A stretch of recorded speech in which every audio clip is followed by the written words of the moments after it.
Assalamualaikum warahmatullahi wabarakatuh. Hadirin rahimakumullah, dibuka kitab Wasiatul Mustafa ada di halaman 3. Tandaan saya ada di baris yang kedua dari atas. Ya aliyu la yazalul mu'minu bi ziyadatin fi dinihi. Halaman 2, halaman 3, 2 baris dari atas.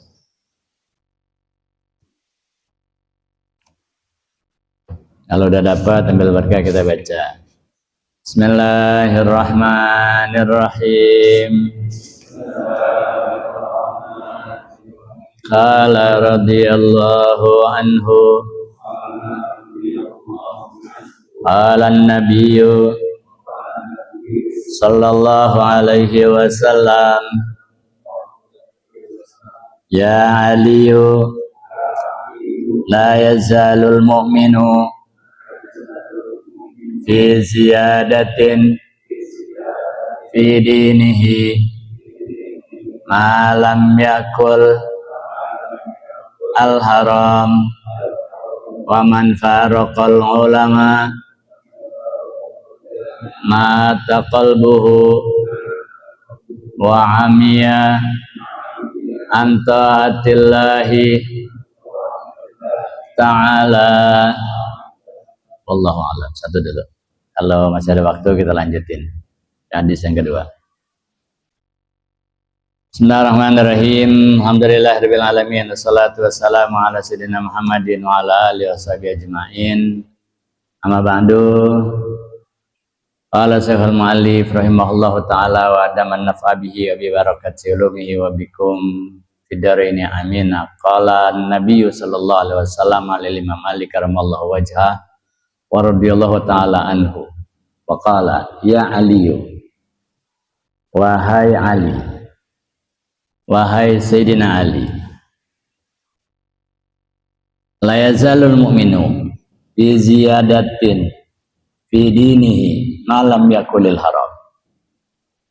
Wahai Ali, wasiatnya Nabi kepada Sayyidina Ali karamallahu wajhah wa radhiyallahu ta'ala anhu, kata Nabi, wahai Ali, sungguhnya la yazalul mu'minu fi ziyadatin fi dinihi,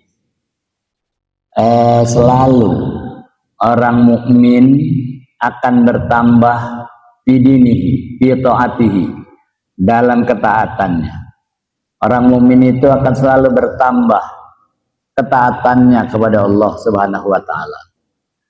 Ketakwaannya, kesolehannya akan bertambah. La yazal, arti selalu. La yazalu, selalu, senantiasa, terus menerus. Orang mukmin itu akan bertambah fi ziyadatin, dia ada dalam kebertambahan ketaatannya akan terus bertambah, kesolehannya akan terus bertambah, ketakwaannya akan terus bertambah. Malam yakulil haram, kuncinya adalah selama dia tidak makan makanan haram. Nah, ini kuncinya. Jadi untuk bertambahnya ketaatan kita kepada Allah, bertambahnya kesolehan kita kepada Allah, bertambahnya ketaatan kita kepada Allah, kuncinya malam yakulil haram, selama dia tidak makan harta yang haram, makanan yang haram. Nah, karena berarti yang dia konsumsi, yang dia makan makanan yang halal. Yang dia makan harus makanan yang halal, sumber yang halal, pencarian yang halal, sebab-sebab yang halal. Maka terdapat dalam hadis kata Nabi, "Man akalal halal." Siapa orang yang makan makanan halal, ata'at jawarihu sya'an maba. Kata Nabi, siapa orang yang makan makanan yang halal, minum minuman yang halal, makan makanan dari sumber rezeki yang halal, maka bisa dipastikan kata Nabi, atau ajawarihu, maka anggota badannya itu menjadi taat. Ya, sa'am aba, baik dia mau atau enggak, tetap itu secara otomatis. tangannya jadi ikut taat, kakinya ikut taat, mulutnya ikut taat, matanya ikut taat, telinganya ikut taat, semua anggota badan itu jadi ikut taat atau ad-jawarihu. Allah bikin anggota badannya itu semua ikut taat. Sya'a amaba, dia mau ke, dia enggak ke, tetap itu secara otomatis. Itu pengaruhnya makanan halal.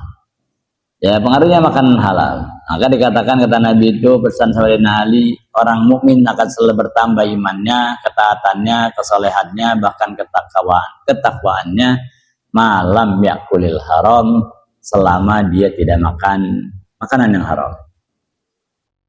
Karena kalau seandainya sebaliknya yang terjadi, waman akalal haram, kalau makanan haram yang dia makan, asad jawarihu, maka akan bermaksiat seluruh anggota badannya. Sa'a amaba, dia mau tahu enggak secara otomatis, dia lawan nggak bisa.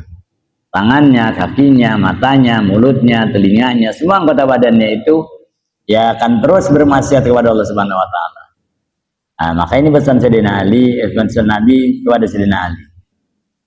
Ternyata makanan yang halal, sumber penghidupan yang halal, sumber rezeki yang halal, itu akan menjadi sebab ya orang akan bertambah ketaatannya, akan menjadi taat seluruh anggota badannya. Al-Imam Sayyidina Abdullah bin Husain bin Thahir radhiyallahu ta'ala anhu, kata beliau itu, aklul halal aslun kabir. Makan makanan yang halal itu adalah sumber segala sesuatu yang besar, sumber yang besar, asal yang besar. La tazkul ibadatu wa la tahdatu atharuha, maka tidak akan bersih ibadah itu dan tidak akan kelihatan bekas ibadahnya illa idza kanat lugmata thayyibatan min ghairi subah, kecuali yang dia konsumsi, yang dia makan dari suapan-suapan, lukmah-lukmah, potekan-potekan, potongan-potongan makanan yang baik, sumber rezeki yang halal. Ya min ghairi subah, bahkan bukan barang subhat. Nah, dikatakan juga fal halalu kal asli lil ibadah. Jadi makanan yang halal itu ternyata sebagai pondasi dari ibadah, untuk ibadah. Menjadi pondasi untuk ibadah. Wasai'u la yastagimu illa idza salah asluh. Karena apapun, segala sesuatu itu tidak akan bisa berdiri tegak ya kecuali kalau asalnya, pangkalnya, pondasinya bagus. Kalau pondasinya bagus, maka bangunan itu akan utuh. Kalau bawahnya kuat, sesuatu itu akan tetap utuh. Maka ya dikatakan raddu dirhamin min subhatin khairun min alfi dirhamin yutasaddaqu bihi. Ya, menolak 1 dirham dari barang yang subhat, bukan yang haram ini. Menolak dari 1 dirham saja, 1.000 rupiah dari barang subhat itu nilainya di sisi Allah khairun min alfi dirhamin yutasaddaqu bihi. Itu lebih baik di sisi Allah daripada 1.000 dirham ya yang dia sedekahkan ya di jalan Allah. Dia sedekah 1.000 dirham, masih lebih bagus dia menolak 1 barang yang subhat. 1.000 barang subhat itu lebih bagus daripada dia bersedekah dengan 100.000 dirham atau 1 juta dirham, 1 juta rupiah. Nah, ini pengaruhnya makanan yang halal. Al-Imam Sayyidi Syekh Abdul Qadir Al-Jilani qaddasallahu sirrah, beliau berkata itu sumber halal itu ternyata sudah mulai dilaksanakan itu dari awal. Ya, dari awal. Apa kata Sayyidina Syekh Abdul Qadir Al-Jilani radhiyallahu taala anhu wa arda di dalam kitabnya Al-Ghunyah, wa idza zaharat amaratu hablil mar'ati fal yusaffi ghidha'aha minal haram wa subha.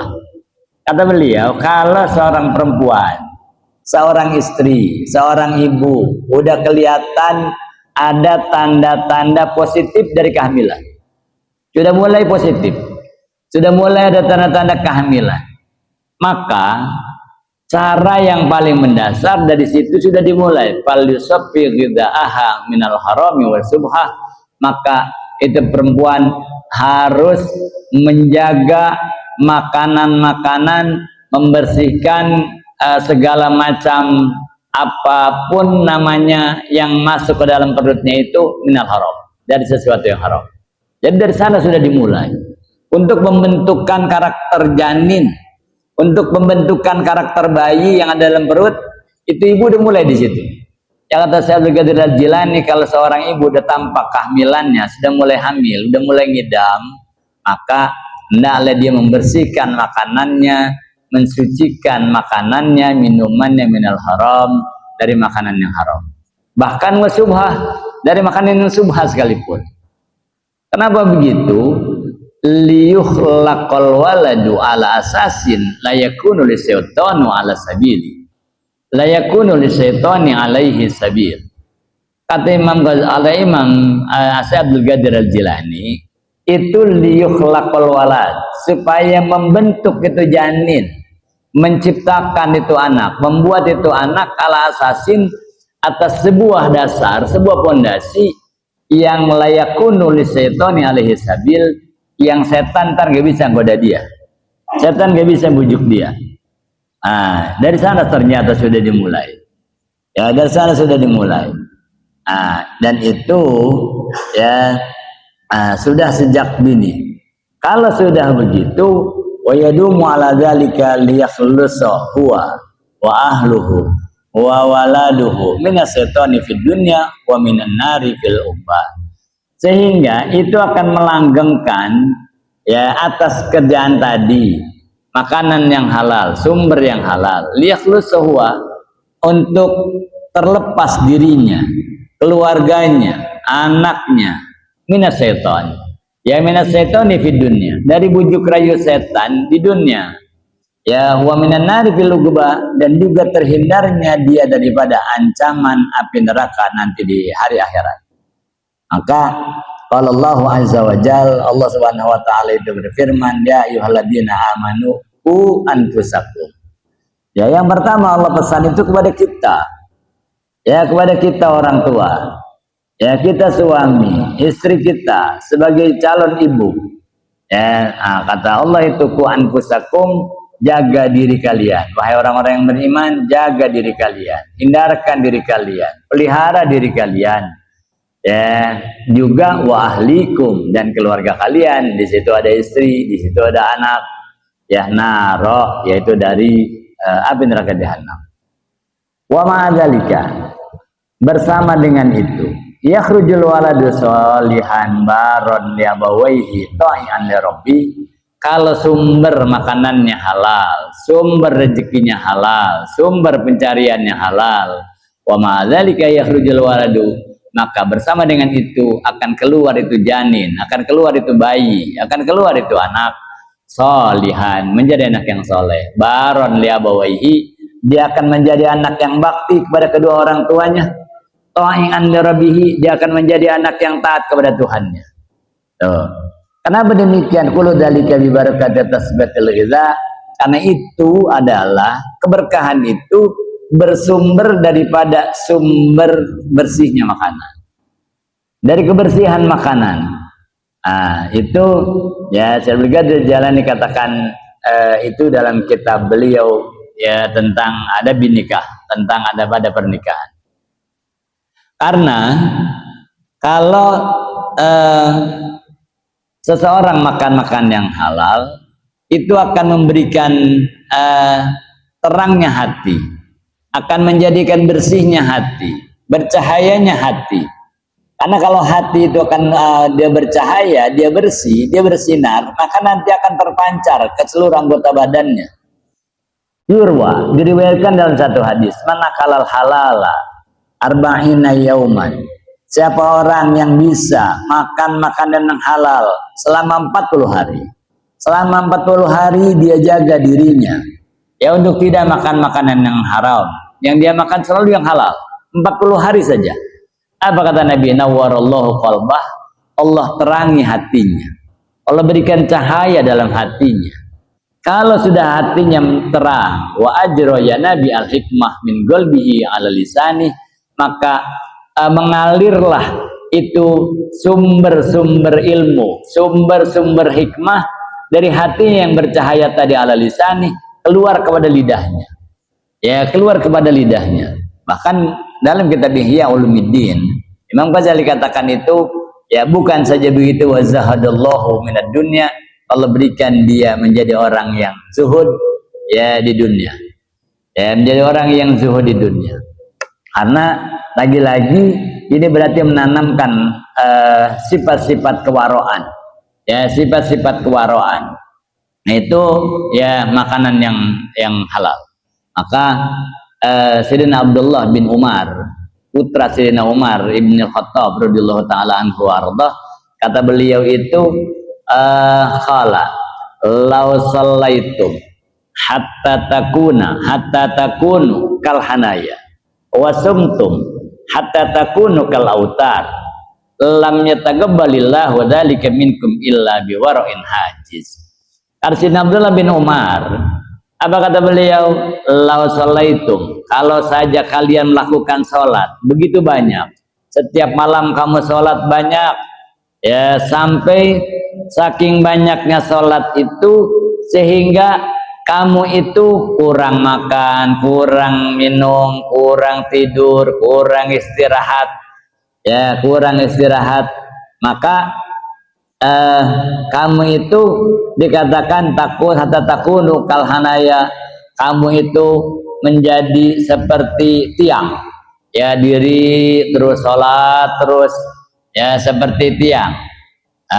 Kemudian wasumtum hatta takunu kal autar, bahkan karena banyak puasa, kurang makan, kurang minum, terlalu banyak puasa, maka menjadi kurus kering.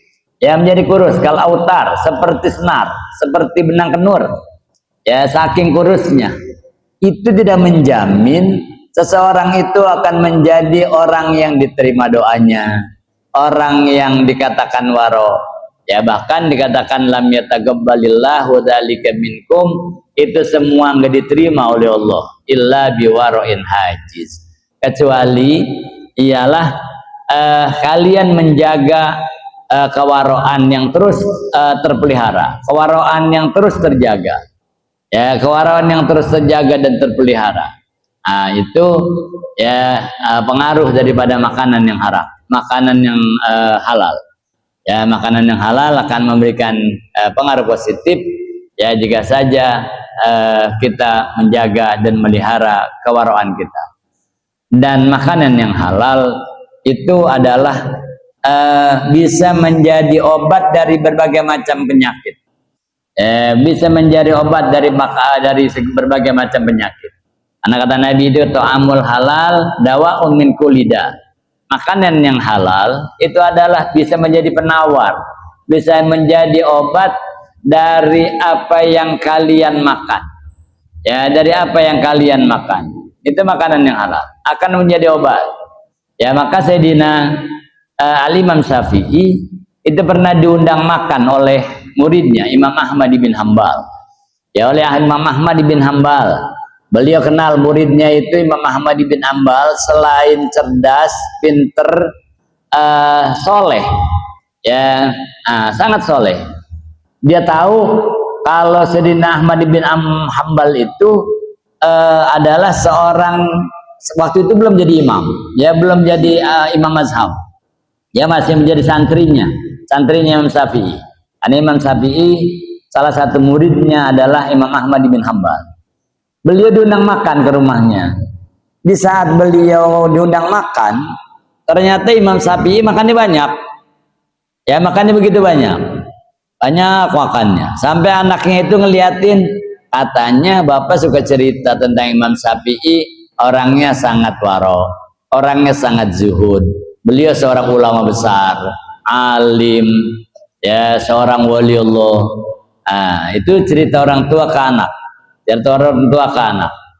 Nah akhirnya anak itu ngamatin Imam Syafi'i makannya banyak, ya makannya banyak sekali. Anaknya heran, sehingga begitu pagi Anaknya tanya sama bapaknya, "Bapak, yang Bapak ceritain ke saya itu beda sekali dengan apa yang saya lihat." Kata bapak, Imam Syafi'i ahli ilmu, seorang ulama, seorang wali, seorang yang zuhud, seorang yang waro. Tapi buktinya makannya banyak banget ke saya. Itu bukan ciri-ciri ulama, itu bukan ciri-ciri wali, makannya banyak. Udah, ya nanti sebab bapak tanya ke guru, ke Imam Syafi'i. Apa kata Imam Ahmad bin Hambal? Wahai guru, tanpa mengurangi rasa hormat, tanpa mengurangi adab, anak saya bertanya tentang apa yang tadi malam dia saksikan. Tuan guru makannya banyak, mohon maaf bukan kita nggak mau makannya kita dimakan, tapi ini pertanyaan dari anak saya, protes dari anak saya. Apa kata beliau? Saya makan di rumah nggak seperti ini, saya makan di tempat lain nggak seperti ini. Saya tahu kamu keluarga soleh, kamu orang soleh, keluarganya soleh. Saya tahu sumber makanan kamu ini halal. Maka kata beliau, saya makan banyak. Untuk apa? Untuk obat, untuk pengobatan. Karena sehingga dengan satu hadis Nabi itu, kata Nabi itu, ta'amul halal dawaun min kulida. Makanan yang halal, kata Nabi itu adalah obat dari berbagai macam penyakit. Tuh. Ya, nah itu makanan yang halal. Ya, makanan yang halal. Maka Sayyidina Ali radhiyallahu taala anhu ardah, Nabi berpesan seorang mukmin ya akan selalu berada dalam penambahan ketaatan, penambahan kesolehan, penambahan ketakwaan, malam yakulil haram, selama dia tidak makan makanan yang haram.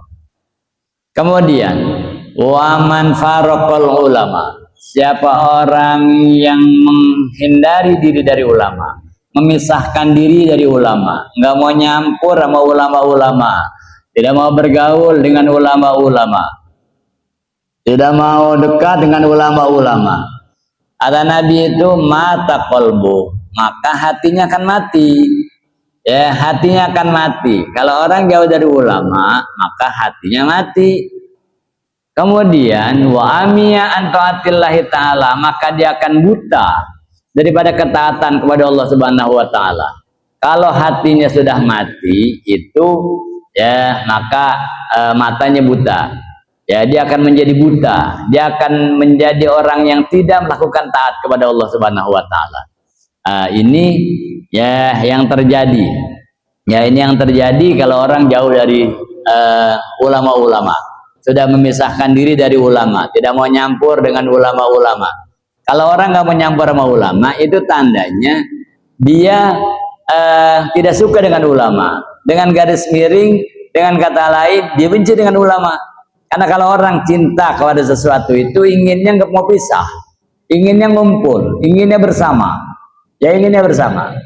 Maka Sayyidina Fatah Al-Mausili, kata beliau itu, kalau orang jauh dari ulama, kenapa hatinya mati? Kalau orang jauh dari ulama, berarti jauh dari nasihat. Kalau orang jauh dari nasihat, jauh dari pesan, dari ilmu, dari wasiat, dari nasihat. Ya, berarti jauh dari ilmu. Kata Sayyidina Fatah Al-Mausili, kalau orang sakit, 3 hari aja kita nggak kasih makan, kita nggak kasih minum, kita nggak kasih obat 3 hari. Apa kata beliau itu? Idza kanal marid ya muni alaihi ta'am wasarab wa dawa fi salasati ayyam. Kalau ada orang sakit, kita nggak kasih makan, kita nggak kasih minum, kita nggak kasih obat 3 hari saja. Apa kata beliau? Faqad mat, pasti dia akan mati. Orang sakit akan mati kalau nggak dikasih makan, nggak dikasih minum, nggak dikasih obat 3 hari aja. Begitupun kata beliau, begitupun manusia. Kalau orang terhindar, tercegah dari ilmu selama 3 hari, 3 hari nggak dapat ilmu, 3 hari nggak dapat nasihat, 3 hari nggak dapat wejangan, 3 hari nggak ada wasiat, maka kata beliau itu mata golbu, hati akan mati. Ya, hati akan mati. Sama, ya, hati mati karena hati itu juga butuh konsumsi, butuh asupan makanan berupa namanya makanan rohani. Nah, kalau ada orang yang ingin berceramah, kita katakan, kata MC, mari kita dengarkan santapan rohani. Nah, karena rohani kita butuh makan, hati kita butuh makan, hati kita butuh asupan makanan berupa ilmu, berupa nasihat, berupa wasiat, berupa pesan-pesan, ya berupa pesan-pesan. Maka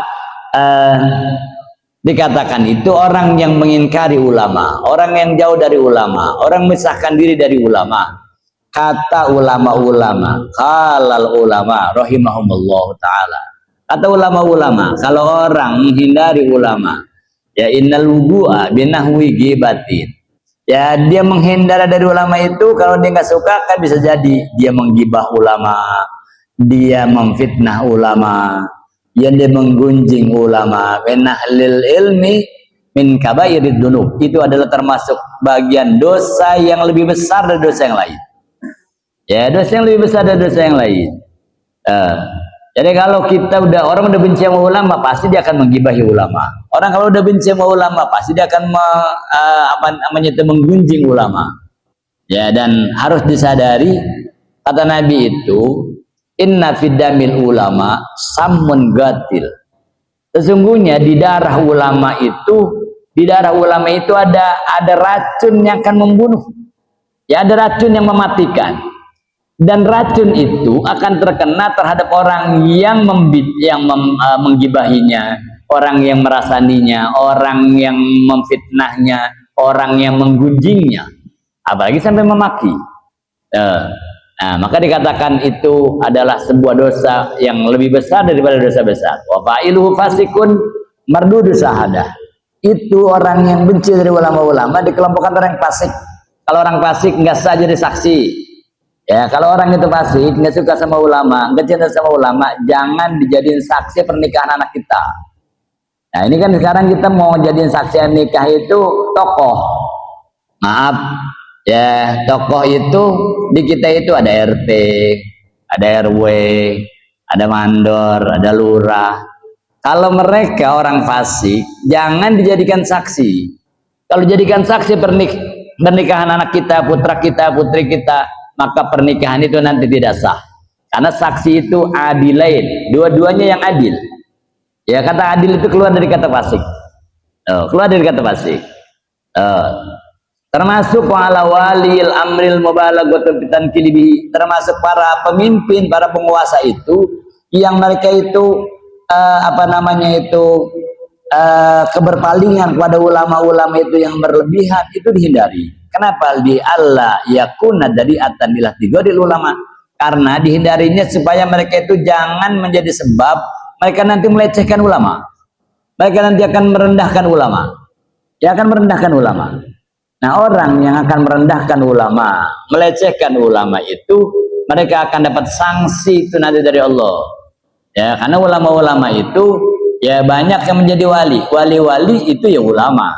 Man ghadiba minhu waliyun duriba fi qalbihi bisahmin masmum.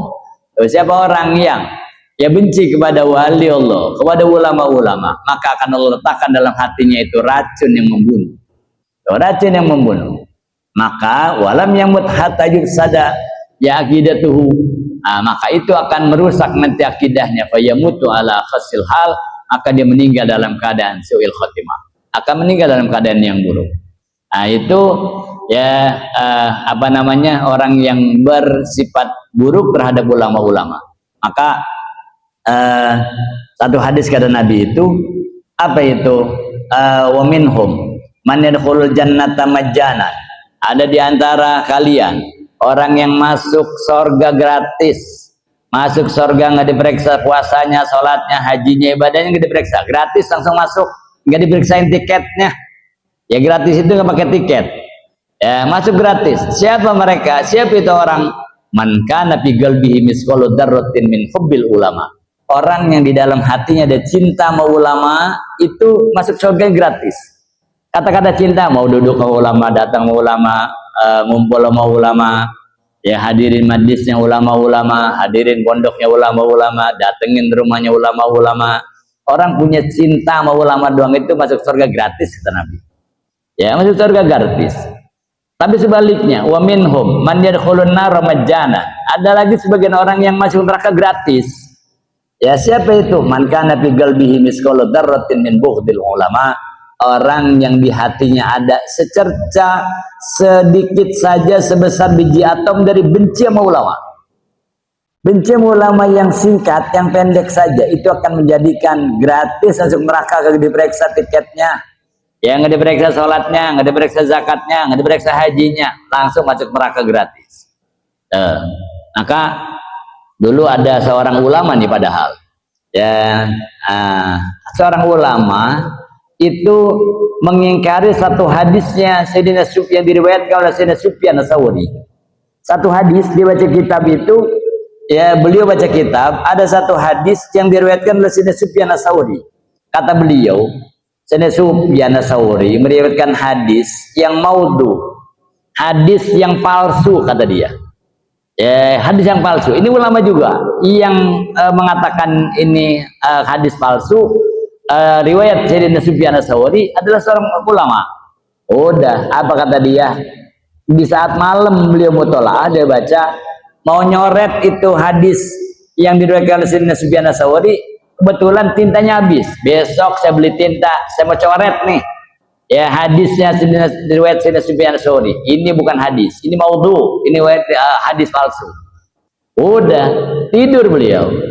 Tidur pagi, mau berangkat masjid, ke semua salat subuh. Ya, mau berangkat ke masjid, mau salat subuh, berangkat dari rumah jalan.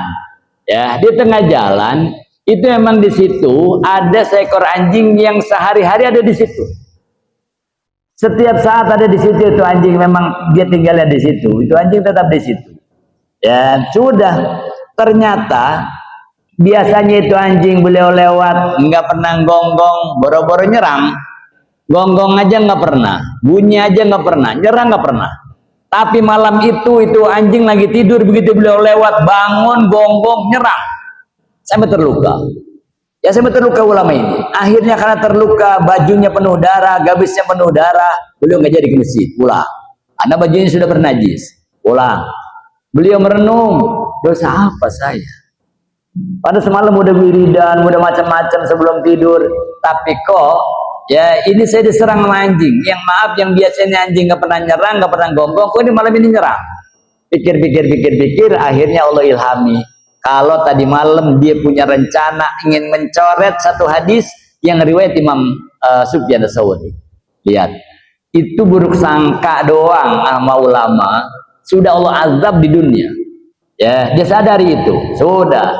Ya, akhirnya habis itu disadar, habis salat subuh pagi, ya habis duha, dia datang itu makam Sufyan Ats-Tsauri, beliau kini Fatihah, beliau minta istighfar, mohon maaf bahasa kalau orang masih hidup, ya kalau masih diminta maaf. Akhirnya beliau pulang. Udah. Setelah itu mau ke masjid, itu anjing ada di situ, dan nggak pernah gonggong lagi, boro-boro nyerang. Nah, itu orang yang memisahkan diri dari ulama-ulama. Man faraqul ulama ya mata golbuhu amnya an taatillahi ta'ala. Siapa orang yang memisahkan diri dari ulama, benci sama ulama, tidak cinta dengan ulama, hatinya akan mati, akan buta dirinya untuk melakukan ketaatan kepada Allah Subhanahu wa taala. Mudah-mudahan Allah Subhanahu wa taala jadikan kita orang-orang yang cinta ulama, mau mendekati ulama, duduk bersama ulama-ulama, sehingga kita akan mendapatkan nilai yang baik, nilai yang positif, nilai yang tinggi di sisi Allah Subhanahu wa taala. Terlebih-lebih hati kita akan Allah hidupkan berkat cintanya kita kepada ulama-ulama, berkat ngumpulnya kita kepada ulama-ulama. Sampai di situ, amin ya rabbal alamin. Yang adiyu, insyaallah kita lanjutin pada pertemuan akan datang. Wallahu a'lam bishawab. Rabbi zidni ilma, arzuqni fahma.